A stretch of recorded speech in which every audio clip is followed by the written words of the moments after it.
Welcome to the show. My name is Charlton with Big C. This is Charlton and Big C Sports, the $1 Million Show, every Monday through Friday at 5 o'clock p.m. Pacific Standard Time. Today is June 16th, 2016, Big C, and we know we have so much going on. We have some golf going on that's been delayed because of the rain up in Pennsylvania at Oakmont. We also know tonight is Game 6 of the pivotal NBA Finals. Golden State needs one win to go back-to-back. Cleveland needs one more win just to get to Game 7, Big C. So that's a big game coming up. Also, we know that we always talk a little bit about college football. And this thing about O.J., they're making O.J. seem like he's more important than President Obama. Can you imagine ESPN is giving O.J. more time than the President of the United States? But I know you good old boys down south, Big C, you're probably sipping on some moonshine right now trying to get rid of this water that's raining you guys out. How you doing, Big C? Charlton, I'm doing wonderful. You know, if you didn't know better, you would think ESPN was making O.J. out to be the Lone Ranger in Tonto. Riding down on this white Bronco down the freeway and everything, and utilizing that story of sensationalism, the way that O.J. orchestrated the sensationalism. He had the most intelligent lawyer party that you could ever have representing him. So from the beginning, Charlton, that was all orchestrated, just like ESPN has it orchestrated 22 years later, trying to portray O.J. as a black man, just like Time magazine did when they put that ominous photo of him on the cover. Oh, they darken his skin. Real dark. Yeah. Yeah, and O.J. had never been that dark in his life, trying to make white society think at that point he was no longer part of them, Charlton. Yeah, and when you think about that also, Big C, we know that, sports and Hollywood are synonymous. Now, ironically, O.J. kind of beat us to the punch because we've been talking about sports in Hollywood since we started our show with Charlton and Big C Sports, but O.J. actually got into the Hollywood industry, and he was an athlete that became famous because the opportunities were given to him. But I just think that when we look at what's happening in our society, there's so many good things that we could talk about, but O.J., he is a lightning rod, make no mistake about it. But the thing that I take with O.J. is how society wants to say, well, O.J. is a good guy at times or a bad guy at times. They hid his image for so many years, and now the things that come out about O.J., there's a lot of people in the United States that have the same image. They're just not famous, so you don't hear about them. So they're using O.J. to make money and to sell advertising, and these lawyers that supported him at the same time, Big C, they're also talking because they want to write another book too. Your thoughts on that, Big C? Well, Charlton, the prosecution office in Los Angeles probably made more money off of O.J. than anybody else. Marsha Clark wrote a book deal where she got a $4 million upfront bonus. Yeah. Christopher Darden got a book deal, got about $1.5 million. And Marsha Clark, in this series that we're watching on television, is trying to placate everybody else was wrong, and she was an angel in the whole scenario. She's trying to sit up saying, I didn't know who O.J. was. Now, that's a blatant everybody in L.A. Every white woman in L.A. knew who O.J. was because well, let me put it this way. I know we talk about race, and I know you good old boys down south, they don't believe in mixing the races, Big C, but out here in California, people are a little bit more forward. But there's this misconception that O.J. chased down Caucasian women in the white community. Now, let's keep it real. In the mainstream society, if you're a Caucasian woman, you have about 9 more opportunities to find a Caucasian guy to date. So what was it about black athletes that these blonde-haired, blue-eyed women were going after that made the mainstream hate African Americans in a sense? Because as much as they wanted to build them up, they're trying to tear him down, irrespective of what happened in the criminal case.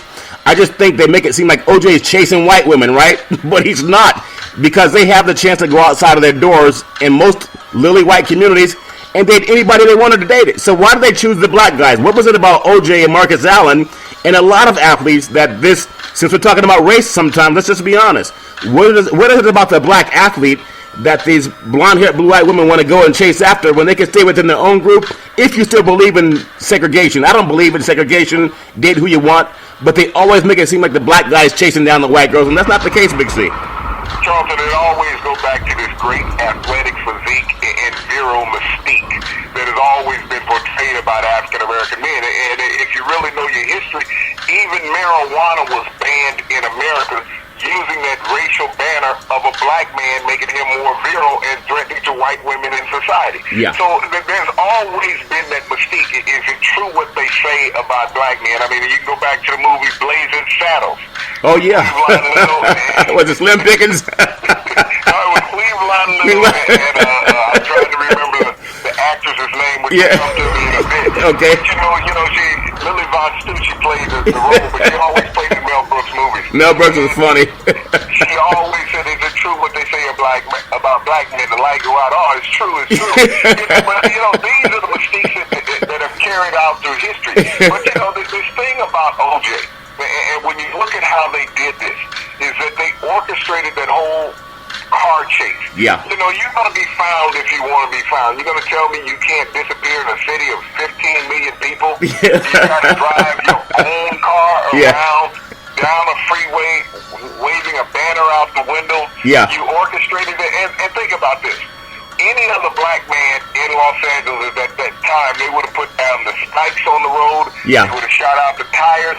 They would have rammed the car, flipped it over. We've seen many police scenarios like that in Los Angeles. And so when you look at this thing, this was a Hollywood setup, really the first reality show, Charlton, before reality shows got started.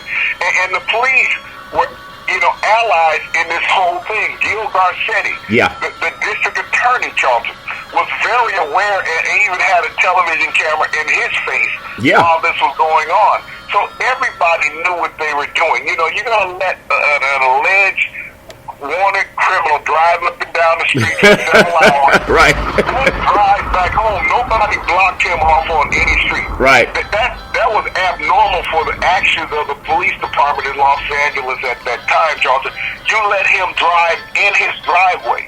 Yeah. He sits in the car for another 3 hours by himself, waiting on nightfall, because they didn't want anybody to see the preferential treatment that they were going to give OJ. Yeah. Anybody else, they would have jumped him getting out of the car, beat him to the ground with nightsticks, put a chokehold on him, and handcuffs.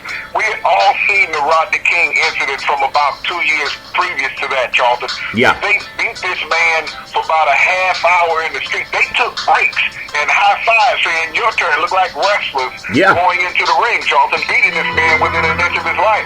But they kept saying he was resisting arrest. Yeah. They told the American public, "Are you going to believe me or your lying eyes? We can prove once and for all that Kodak is inaccurate." So what you see, you cannot believe, Charlton. Well, see, the jury poll in Simi Valley believed it. And I know people want to skirt the issue about race, but OJ was treated like the average Caucasian man with power, and so that's what people didn't like about Charlton, it. He was not treated like the average Caucasian man with power.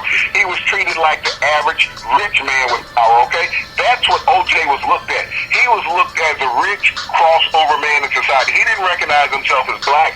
White society did not recognize him as black, because if you look at what has happened to the black athletes in the past 2 years, who have even dealt with domestic violence, Charlton, these men have lost their jobs, their places in society, lost their careers. Dealing with domestic violence, we look at Adrian Peterson, we look at Greg Hardy, we look at a Ray Rice, we look at players on this level. But we can go back and see where white society, Charlton, has accepted that from affluent white men. If you look at Marv Albert about a decade ago in D.C., where he sexually abused a woman and was convicted of it, Charlton. And he still has a job on NBC. And oh, by the way, the company that OJ was working for at that time? NBC. NBC, Charlton. Well, you think about it too, Big C. And this segment is also sponsored by your Northern California Cadillac dealers, home of the all-new Escalade, the standard of the world. You can only get it there brand new, and when you go down and test drive it, let them know that Charlton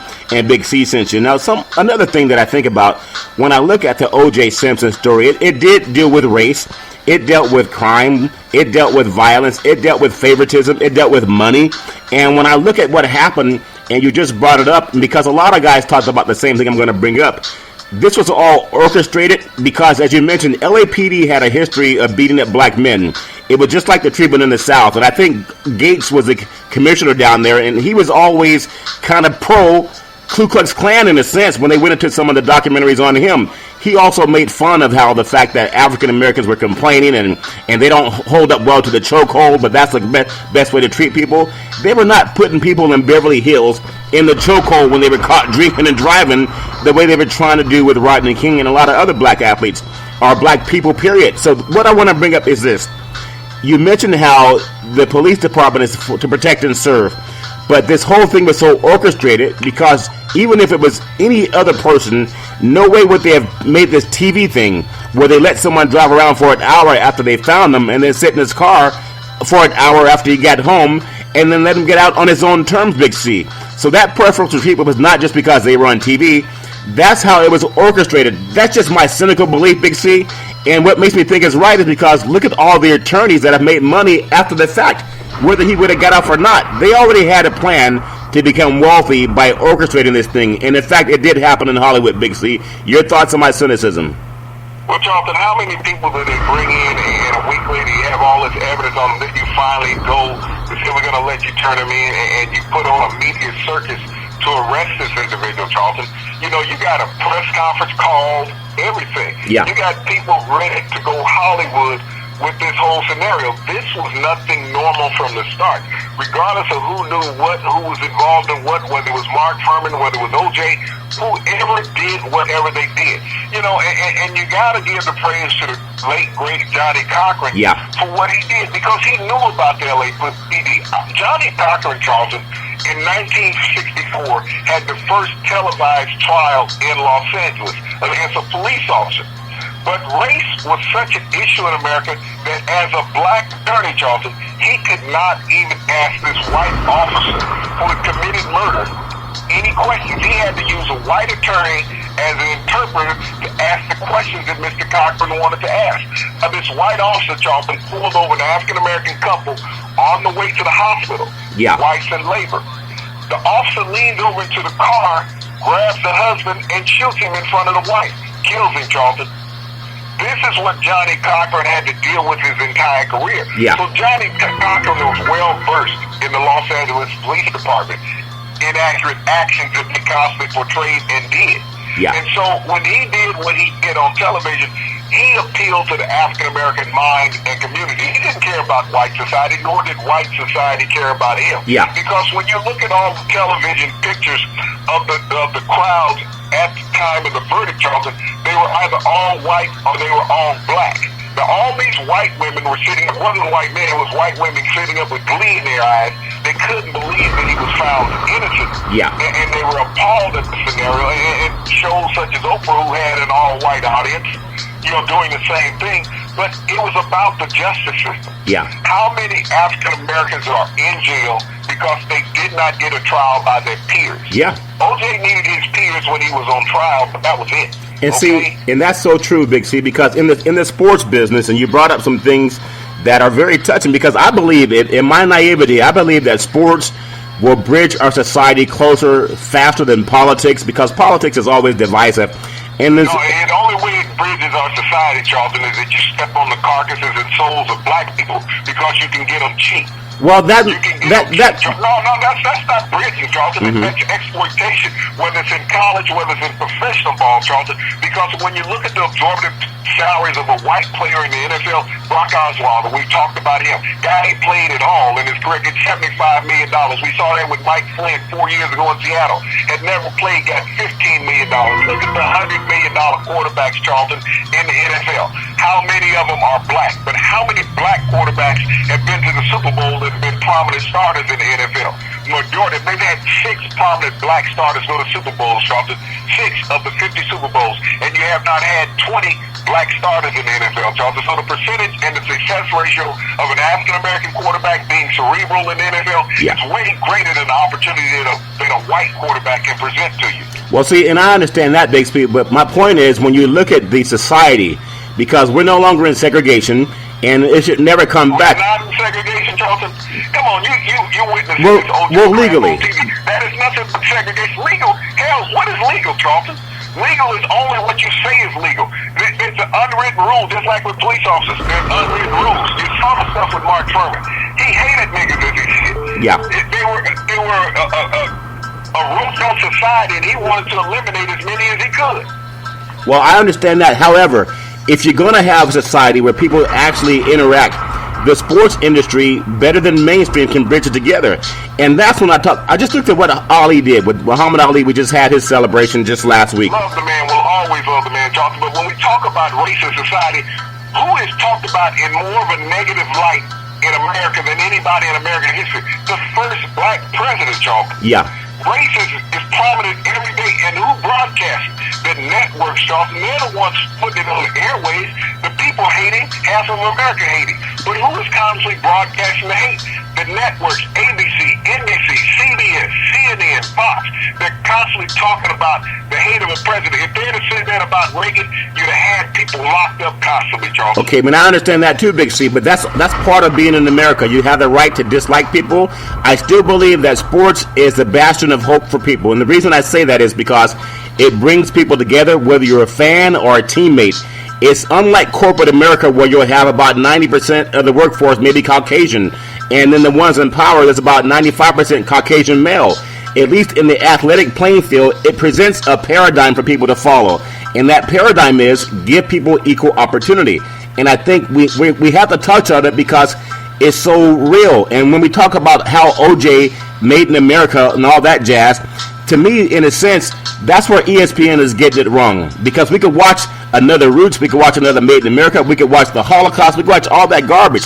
But what's going to happen is the people who have power in society, if they believe in liberty and justice for all, the way Dr. King preached, then that's what they have to start talking about. Why is there not liberty and justice for all? And even when we talk about pay inequality, it's going to take a black and white effort. You can say Asian, you can take Latin American, you can take Native American as well, but it's going to take everyone pulling together, and it creates pain because no one wants to point the finger at someone and have the finger pointed at them.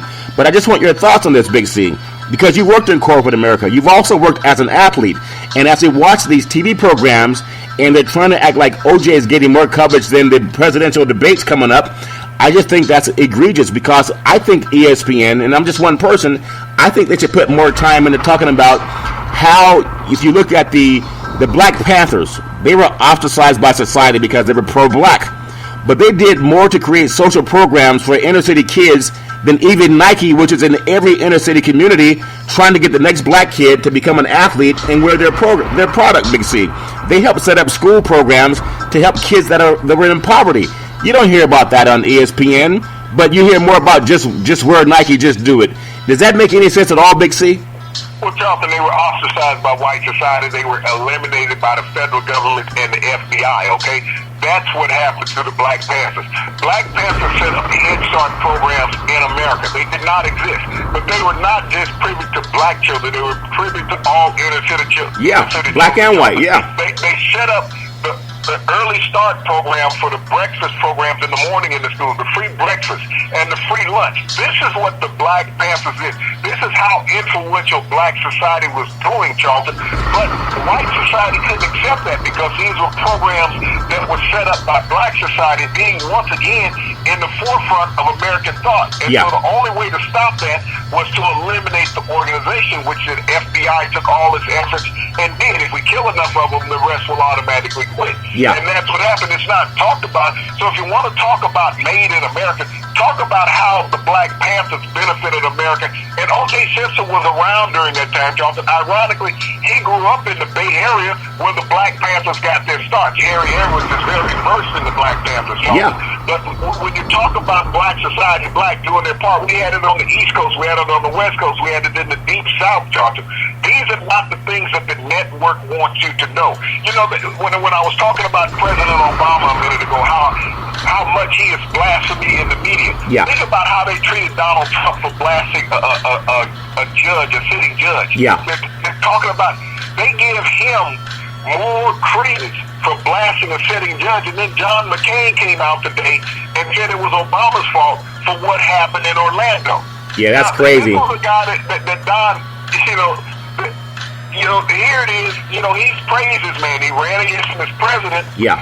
But now it is, he's saying that it's his fault for what happened in Orlando, and yet the FBI had the guy on the watch list, the NRA is allowing you to buy long rifles where you can go in and do this. Yeah. So how do you blame President Obama for what No, I thought that was racial. Yeah. It's like blaming him for what happened in Sandy Hook, Charlton. It's like blaming him for what happened in San Bernardino. It's like blaming him for what happened in Oregon. It's like blaming him for what happened in Fort Hood. Yeah, okay? Columbine also. Blame this man. Yeah. So, this is what we have to look at. The theater shooter in Colorado a couple of years ago. Blame the president? How do you blame the president when you're a senator and you will not vote against these laws, Charlton, that exist? The Senate can eliminate this in one swell vote. Yeah, and they would rather have Americans killed in mass other than going against the NRA, which in the last 40 years has contributed $375 million to them. Yeah, and you know that Money Talk. So speaking of Money Talking, this segment is also sponsored by your Northern California BMW dealer, home of the ultimate driving machine. Go down and test drive the all-new 600 horsepower M7, also known as the 760 Li, and when you test driving it, let them know that Charlton and Big C sent you. So Big C, the thing with politics and sports, it's all lightning rod. That's the great thing about being in America. You don't have to always agree with everybody, but I do want to bring up this issue because in the same time that we're talking about race and sports and race and politics and OJ, the American story, I do think ESPN, the worldwide leader in sports, has lost a lot of talent. And a lot of that talent has to be African American for the numbers that they had on the station. I would just think that we look at their president, the guys who run ESPN, why not put more time and energy into creating scholarships for communities of color the same way the Black Panthers did? One was ostracized, one is praised, but the one that was ostracized in the Black Panthers, they actually did more for people of color and poor people than even the great ESPN. So I would hope to see some of that happen. And I know there's some guys that, like Stephen A. Smith and Skip Bayless, they had a take on this People versus OJ thing, or the OJ, the American story. I'm glad they're like the only two broadcasters to speak out against how it's just a waste of time and it brings up pain. That time would be better used, more constructive, because athletes can do it, Big C. Look at Skip's scenario. Skip is gone in August. But he can be honest, all right? He doesn't plan on being with ESPN in 2017. His contract is up, so he's gone elsewhere. When you look at Stephen A. Smith, he's that controversial, angry black man that the ESPN keeps on the show. So if he says something, they can say, okay, he's speaking out of anger. But today, I respected Stephen A. Smith more. And I've known about this man for years. Yeah. But I really respected him today in his oratory about the abusiveness of the network in portraying and the city of Los Angeles in orchestrating what they did with O.J. Simpson, making him an American hero after being just a common criminal. Yeah. They sit there, they glorified domestic violence. We see this everywhere. I'm walking out of a grocery store and there were ladies sitting outside asking people to donate to help prevent domestic violence. People publicize O.J.'s domestic violence. O.J. had friends on the L.A. Police Department. Oh, yeah. While he was beating the crap out of both his wives. Yeah. Out of Arnell as well as the one that's deceased. Yeah. This is what O.J. did, and he had the police department saying, hey, O.J., we'll cover this up. You never saw O.J. charged with domestic violence. But like I said, today, you have athletes' careers that are ended behind it, but O.J. was praised, and hey, we'll just sweep this under the rug. Not only did he beat the crap out of the woman, Charlton, but the cops would go to his house and hang out with him and go play golf afterwards. Yeah, I think one was named Ron Shipp, and he was talking about how... Yeah, not this Ron Shipp, when you look at the detective that was in charge of the SWAT team. Yeah. He knew O.J. very well. Yeah. Not just Shipp. Shipp was just one of the cops. He was the one because he was black. Yeah. The white guys did not want to go there and say, hey, we were buddies with O.J. But you're going to tell me in all of Los Angeles, as many times as O.J. did impropriety things, from drinking to driving fast to beating women, that he only ran across one cop? No, Charlton. There were dozens of them. You know, O.J. Dozens of L.A. police officers and county sheriffs that were friends with O.J. He played in their golf tournaments and everything. Yeah, he's kind of like the modern day Johnny Manziel, where he was accused of, actually not accused, but actually proven to have, I think he broke the eye socket of some woman, and he perforated her eardrum. Yeah, the eardrum, but he's never really been held accountable for that. They're still talking about how they can make sure that he makes a football team, maybe because he comes from a rich family. And also, this segment is sponsored by your Northern California Ford dealer. They build them Ford tough. Go on and test drive the all-new F-150, and when you're test driving it, let them know that Charlton and Big C sent you. Also, BeneathHisWingsFoundation.org. Make a donation today. It's easy, it's fast, and secure. Also, tweet out to Charlton and Big C Sports and let them know that Charlton and Big C sent you. When it comes to promotions, Cynthia Evans at CYNN Entertainment. She's the best at promotions in Northern California. Let them know that Charlton and Big C sent you as well. So, Big C, we know we talked about the OJ and how much of a lightning rod it has been. And we also have tonight's finals in the NBA. We're looking at Game 6. Just like the O.J. Simpson trial and all those people versus O.J., it's also orchestrated. To me, it just seems like Golden State has the most wins ever in the history of the NBA. But you know, at home, I think they only lost 4 games. I see 3 games prior to this game. They were scoreless in the last 7 minutes of the game. How does one of the most prolific teams at home go scoreless in the last 7 minutes of a game at home that would have wrapped up the championship game? And I know I'm one of the only ones who believe this, Big C. Magic Johnson actually let the cat out of the bag when he thanked the NBA for giving them 7 games when they were playing the Boston Celtics. And I know people don't want to believe all that stuff, but I just think that I think we're probably going to have 7 games. I hope I'm wrong, because I'd love to see Golden State, and I'm still waiting for those pom-poms. You haven't sent them out here, so I want to hold you accountable for that, Big C. I run to the mail every day. All I see are bills. I don't see any pom-poms, Big C, so I'm still waiting on that. But your thought on how important it is for LeBron James, who's yelling at Kevin Love and everybody else that doesn't listen to him, and now he understands that same city that loved him so much, they burned his jersey when he left. When you talk about race, I didn't see any African Americans burning his jersey, but now he's sitting back at home in Cleveland saying he wants to win for the fans, the same fans that burned him in effigy when he left, Big C. Just your thoughts on tonight's game. Oh, you're trying to say he's a modern day OJ? Hey, I'm just saying, I don't think color's that much of an issue, but you're in the South, you know a lot more about it than I do, but I'm just saying, when some things come up, could you imagine?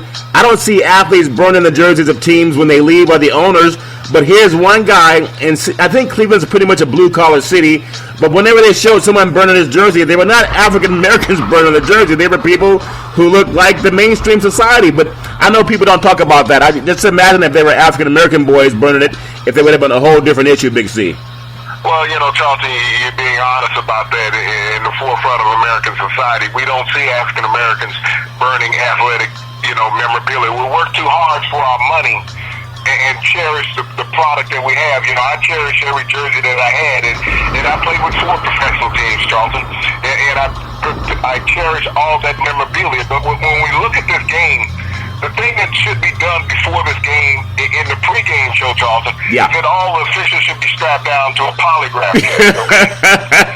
If you want some honesty in this basketball game tonight, we should strap down the 3 officials as well as the commissioner to a polygraph machine and put them on national television about honesty and how this scenario. Now wait a minute, Big C. I have issue with it. Since when was sports honest? Sports is about entertainment.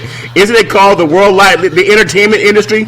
The sports and entertainment goes together, because the business world, you brought it to my mind, that Las Vegas, they don't leave the lights on by letting you keep your money. Okay, and all these sponsors, as the leagues are going to have a revenue increase next year, the only way they increase the revenue is to increase the longevity of games, and also to make sure that we don't have a 4 and 5 game series.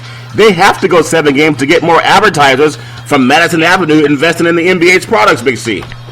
Well, Charlton, we looked at this up and down the ledger, okay, about the marketing ability of the league, what the league represents. When we look at the players, Charlton, and the officials' involvement in these games that are dictating the outcome of a game, how can you actually sit there and say there's honesty? We talked about that with the LA Police Department. We're looking at it with the NBA and the officiating. Yeah. We've talked about players playing, going from being athletes to actors. Now we got a lot of acting going on, Charlton. In this series, we've seen great actors throughout this series, whether they're officials or players faking whatever they do. All right? We've seen this in this NBA series, and this has been one of the most strange series, Charlton, of all time. You have a team that's just dominating the crap out of an opponent. All of a sudden, they go to sleep. That's not reality, Charlton. Athletes have always had a killer instinct. You don't take your throat off a snake. Yeah. You don't take your foot off the throat of a snake, Charlton, Yeah. when you know you got that pin open to get bit, because you take it off, it will strike back. Well, hold on, Big C. Are you saying that in the South, you good old boys down in the Southeastern Conference, you're always focusing on snakes and petting snakes? I don't think they pet snakes out here in California, Big C. Did I just learn something new, Big C? But Charlton, wait till we get that horse down on the ground in that inaugural college football game, okay? We're not taking our foot off his throat, okay? Put an elephant's foot on a horse's throat. Hey, you know what was missing when they talked about OJ, the American Story, and they were showing these great athletes from USC? They were showing the great Marcus Allen, who they also said was dating Nicole Simpson, which is OJ's ex-wife. You know, God bless her soul. But I just think that there's so much going on in the world of sports. One guy that was missing from this great USC story was the great Lynn Swann. Now, he's been out running pass routes and lifting weights. He might even play a play or two against Alabama in the Kickoff Classic, Big Z. So I think you guys are in for a good old, what they call, open a can of what? Moonshine, Big C? Because